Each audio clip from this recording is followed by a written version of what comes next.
Satuan Polisi Pamong Praja dan Wilayatul Hisbah atau Satpol PPWH Kota Lok Sumawe akan menindak pedagang yang berjualan di siang hari pada bulan puasa.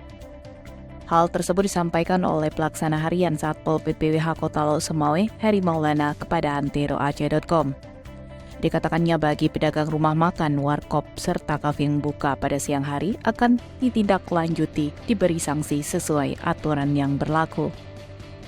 Larangan berjualan di siang hari juga telah tertuang dalam himbauan Forkopimda Kota Lok Sumawe yang disepakati pada 6 Maret 2023. Larangan tersebut dibuat untuk penertiban masyarakat dalam bulan suci Ramadan.